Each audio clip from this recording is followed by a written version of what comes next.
Assalamualaikum warahmatullahi taala wabarakatuh. Bismillahirrahmanirrahim. Alhamdulillahi rabbil alamin. Wa bihi nasta'inu ala umurid dunya waddin. Wassalatu wassalamu ala sayyidina wa maulana Muhammad wa ala alihi wa ashabihi ajma'in amma ba'du. Allahumma 'allimna ma yanfa'una wanfa'na bima 'allamtana wa zidna ilman wa amalan wa ikhlasan wa qabulan ya rabbal alamin. Subhanaka la ilma lana illa ma 'allamtana innaka antal alimul hakim. Ma'asyiral muslimin wal muslimat, para pemirsa channel YouTube MZT Malang Raya dimanapun panjenengan berada, alhamdulillah Allah subhanahu wa ta'ala senantiasa memberikan kita sehat wal afiyah, taufik wal hidayah wal inayahnya, sehingga kita bisa meneruskan pengajian atau dars kita kembali, yang mana dalam kesempatan kali ini saya membersamai panjenengan semua untuk masih membahas seputar Al-Quran walaupun berbeda kitab, karena di pertemuan kemarin di pertemuan sebelumnya kita membaca kitab Zubdatul Itqan fi Ulumil Quran karangan Abu Ya Said Muhammad bin Alwi Al-Maliki nafa'anallahu bi ulumih. Tapi kalau sekarang kita membuka kitab lain, yaitu kitab At-Tibyan fi Adabi Hamalatil Quran. Kitab Tibyan, yang mana kitab At-Tibyan ini berisikan tentang seputar fadilah membaca Al-Quran, keutamaan baca Al-Quran, keutamaan menghafal Al-Quran, dan adab atau etika-etika yang harus kita perhatikan dalam membersamai Al-Quran, baik membacanya, mempelajarinya, maupun menghafalnya. Yang mana kitab At-Tibyan ini merupakan karangan Al-Imam Yahya bin Sharaf An-Nawawi, atau lebih sering kita sebut Al-Imam An-Nawawi, yang sangat masyhur sekali. Dan pada dua pertemuan sebelumnya pada pertemuan pertama sudah kita buka dengan biografi singkat sebagai tabarukan mengambil berkah pengarang kitab, yaitu kita bacakan biografi singkatnya Al-Imam An-Nawawi. Kemudian di pertemuan kedua kita sudah masuk di sebagian muqaddimah kitab At-Tibyan fi Adabi Hamalatil Quran. Maka pada pertemuan kali ini kita masih meneruskan muqaddimah kitab At-Tibyan yang belum selesai kita baca di pertemuan sebelumnya, yang mana muqaddimah ini ditulis langsung oleh pengarang kitab, yaitu Al-Imam An-Nawawi nafa'anallahu bi ulumi barakatihi fid dharain, ila an qala al-muallif wa uthiru fiha al-ikhtisar. Dan Al-Imam An-Nawawi mengatakan, dan aku lebih mengedepankan di dalam kitab At-Tibyan ini al-ikhtisar, ringkas saja, wa uhaziru tatwil wal iksar, dan aku sangat berhati-hati jangan sampai terlalu tatwil, terlalu panjang, dan pembahasannya terlalu melebar, terlalu banyak, sehingga itu seperti biasa akan menyebabkan rasa bosan kepada pembaca dan mereka yang ingin mempelajari kitab At-Tibyan. Jadi Al-Imam An-Nawawi itu lebih mengedepankan ringkas saja di dalam kitab ini, sehingga lebih nyaman dibacanya, lebih nyaman dipelajarinya, lebih semangat, dan bisa mengkhatamkannya. Wa aqtasiru fi kulli babin ala tarafin min atrafihi, dan beliau lebih meringkas di setiap bab itu, satu bab di setiap babnya itu lebih ringkas saja, cuma diambil beberapa pembahasan saja. Wa armuzu fi kulli dharbin min adabihi ila ba'dhi asnafi, dan di setiap adab-adabnya itu, mungkin di bab ini menjelaskan tentang bagaimana adab etika menghafal Al-Quran, maka di dalam bab itu hanya disebutkan beberapa macam contoh saja dari golongan-golongannya, bagaimana ada rumusnya. Falizalika azkuru ma azkuru bihasfi asanidihi, dan salah satu ciri khasnya beliau di kitab At-Tibyan ini juga beliau menghapus sanad-sanad. Wa in kanat asaniduhu alhamdulillah indi minal hadiratil atidah. Ya, walaupun sanad-sanadnya alhamdulillah, ini pengakuan Al-Imam An-Nawawi sendiri bahwa misal ada hadis, sebenarnya sanad-sanadnya beliau hafal dan sanad-sanadnya itu nyambung dan kuat, akan tetapi beliau menghapuskan sanad-sanad itu dengan sengaja, tujuannya biar semakin ringkas saja. Jadi tidak semua sanad-sanad di dalam hadis tersebut disebutkan. Fa inna maqsudi at-tanbihu ala asli dzalik. Karena memang tujuan asalnya beliau mendatangkan hadis, misal di bab ini ada hadisnya, tujuannya biar mengingatkan, biar kita itu biar ada dalilnya, bahwa permasalahan itu ada dalilnya, ada sumbernya. Walisyaratu ila bima azkuruhu ila ma hazaftu mimma hunalik. Dan beliau di beberapa pembahasan sedikit mengisyaratkan bahwa memang di dalam hadis ini ada yang dihapus dari sanad-sanadnya. Wasababu fi isari ikhtisaru isari hifdhuhu.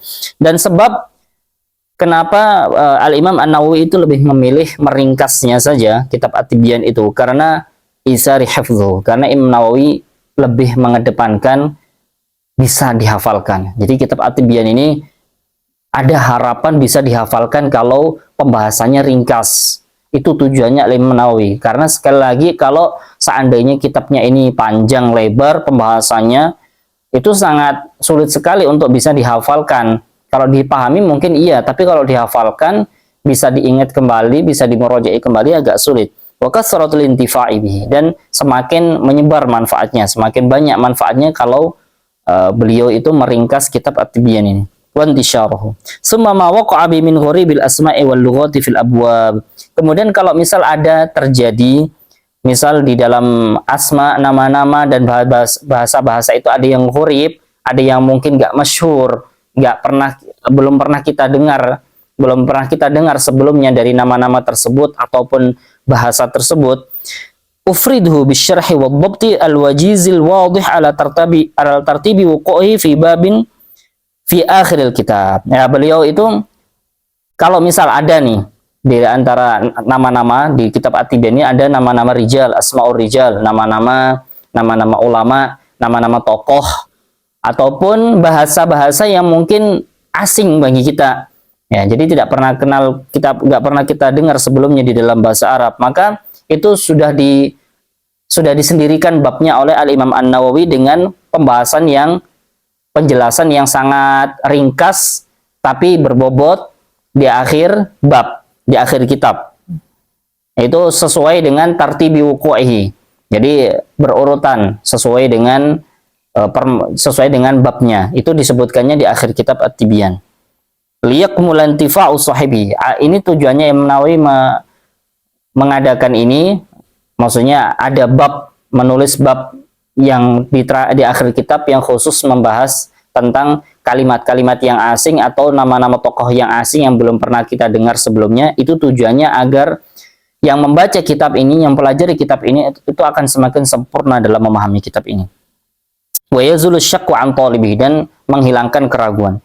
Wa yandariju fi dhimni dzalika fi khilalil abwab jumalun minal qawaid, dan juga pastinya tentunya di dalam setiap bab itu juga diisi dengan beberapa kaidah-kaidah wa nafais min muhimmatil fawaid, dan juga faedah-faedah yang sangat berharga sekali, yang sangat mahal sekali yang disebutkan oleh Al-Imam An-Nawawi itu ada di dalam bab-bab, di dalam setiap bab-bab itu.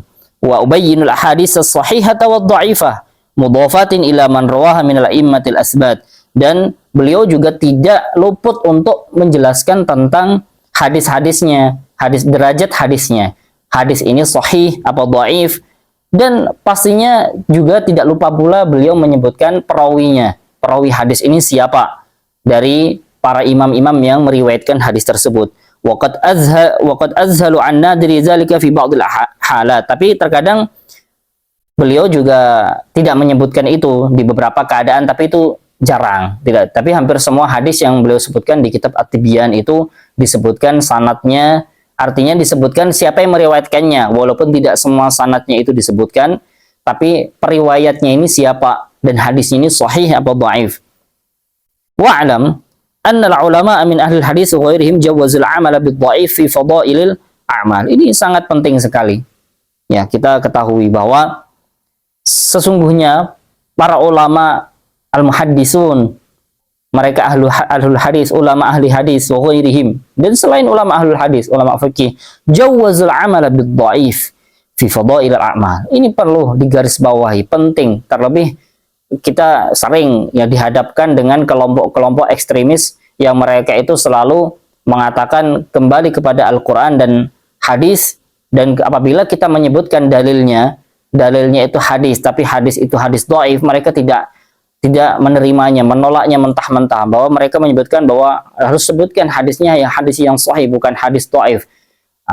Apa kalian tuh ahlu sunnah selalu mengamalkan dengan hadis dhaif? Padahal para ulama kita al-muhaddis, mereka ahlul hadis, ulama ahlul hadis, ahlul fiqih dan ahli usul, mereka menyatakan bahwa boleh kita itu menggunakan hadis dhaif di dalam fadhailul a'mal, di dalam keutamaan beramal. Kalau yang sifatnya adalah motivasi untuk beramal, bukan yang berhubungan dengan akidah ataupun tasyri', bukan yang berhubungan dengan usuluddin ya, bukan yang berhubungan dengan iman dan kufur, bukan yang berhubungan juga dengan mensyariatkan hukum, tapi ini adalah kita berbicara tentang fadhailul a'mal, motivasi agar kita itu bisa beramal, mengamalkan ini, itu kita nggak masalah mengamalkannya pakai dalil hadis dhaif.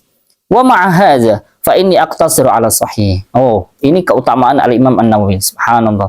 Jadi walaupun kita tahu bahwa kita boleh memakai hadis dhaif untuk motivasi beramal, tapi Imam An-Nawawi tidak melakukan itu. Karena Al-Imam An-Nawawi berusaha untuk mendatangkan hadis yang sahih saja di kitab At-Tibyan ini. Biar apa? Biar tidak ada perdebatan lagi. Biar tidak ada tiba-tiba ada orang yang menyatakan bahwa kitab At-Tibyan ini ada hadis dhaif isinya. Apalagi sampai memfitnah bahwa kitab At-Tibyan ini isinya hadis palsu atau hadis yang nggak punya asal, nggak punya riwayat, nggak ada sumbernya.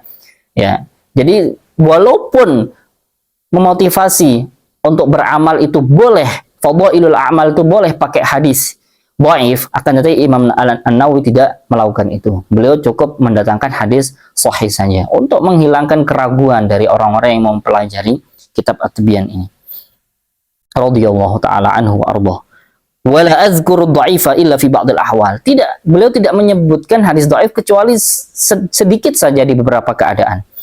Wa 'alallahil karimi tawakkali wa i'timadi, dan hanya kepada Allah aku bertawakal dan aku berserah diri. Wa ilaihi tafwidi wasinadi as'aluhu suluka sabila rasyad wal ismata min ahwali ahli zighi wal inad, dan aku meminta kepada Allah Subhanahu wa taala untuk selalu berada di jalan yang benar dan selalu dilindungi dari keadaan-keadaan orang yang sesat, wa dawama ala zalika wa ghairi minal khairi fi izdiyad, dan selalu berada dalam keadaan terus-menerus kebaikan yang terus-menerus. Wa abtahilu ilaihi subhanahu wa ta'ala an yuwaffiqani limardatihi, dan aku berdoa kepada Allah agar selalu diberi taufik untuk keridhaannya. Wa an yaj'ali mimman yakhshahu wa yattaqihi haqqa tuqatih, dan mudah-mudahan Allah selalu menjadikan aku, kata Al-Imam An-Nawawi, seseorang yang selalu bertakut dan bertakwa kepada Allah dengan sebenar-benarnya takwa. Wa an yahdiyani li husnil niyat, dan selalu memberi petunjuk kepadaku akan niat-niat yang baik. Wa yassir li jami'a anwa'il khairat, dan selalu memudahkan bagiku segala bentuk macam kebaikan-kebaikan. Wa yu'inani ala anwa'il makrumat, dan selalu menolongku, memberi pertolongan kepadaku atas segala macam bentuk kemuliaan. Wa yudimuni ala zalika hatta al-mamat, dan terus memberikan aku taufik wal hidayah untuk melakukan itu semua sampai beliau wafat. Wa an yaf'ala dzalika kullahu bi jami'i hibbati wa sairil muslimin wal muslimin, dan mudah-mudahan Al-Imam An-Nawawi mendoakan kita semuanya ini yang membaca kitab ini yang membaca kitab ini dan seluruh muslimin dan muslimat, dan mudah-mudahan doa-doa yang disebutkan Al-Imam An-Nawawi tadi juga dikabulkan untuk seluruh kekasih-kekasih yang orang-orang yang dicintai oleh Al-Imam An-Nawawi dan seluruh orang muslimin dan muslimat. Wa hasbunallahu wa ni'mal wakil, wala haula wala quwwata illa billahil aliyil azim. Wa hadhihi fi fahrasatu abwabi, dan ini adalah daftar isi dari kitab ini. Al-babul awal fi atrafi fadilati tilawatil Quran. Bab awal membahas tentang fadilah membaca Al-Quran, wa hamalatihi, dan orang-orang yang hafal Al-Quran. Al-babul tsani, bab yang kedua, fi tarjihil qira'ah wal qari' ala ghairihima. Keutamaan orang kira membaca Al-Quran dan orang atas yang lainnya. Al-babul tsalis fi ikrami ahlul Quran wa nahyi an izaihim. Bab yang ketiga membahas tentang kemuliaan, bagaimana Allah memuliakan ahlul Quran, wa nahyi an izaihim, dan larangan bagi kita untuk menyakiti ahlul Quran. Al-babur rabi fi adabi ma'allimil Quran wa muta'allimihi. Bab yang keempat membahas tentang adab-adab, etika-etika pengajar Al-Quran, guru ngaji, dan orang yang belajar Al-Quran. Al-babul khamis, bab yang kelima, membahas tentang fi adabi hamilil Quran, adab-adab etika-etika orang hamilul Quran, orang yang hafal Al-Quran. Al-babus sadis, bab yang keenam, bahas fi adabil qiraah, tata cara etika-etika kita itu ketika membaca Al-Quran. Wa huwa mu'azzamul kitab wa maqsuduh, dan ini adalah inti dari kitab ini dikarang, yaitu adab-adab bagaimana kita itu ketika bersama Al-Quran, membaca Al-Quran, menghafal Al-Quran, itu semuanya memiliki adab-adab yang harus kita ketahui.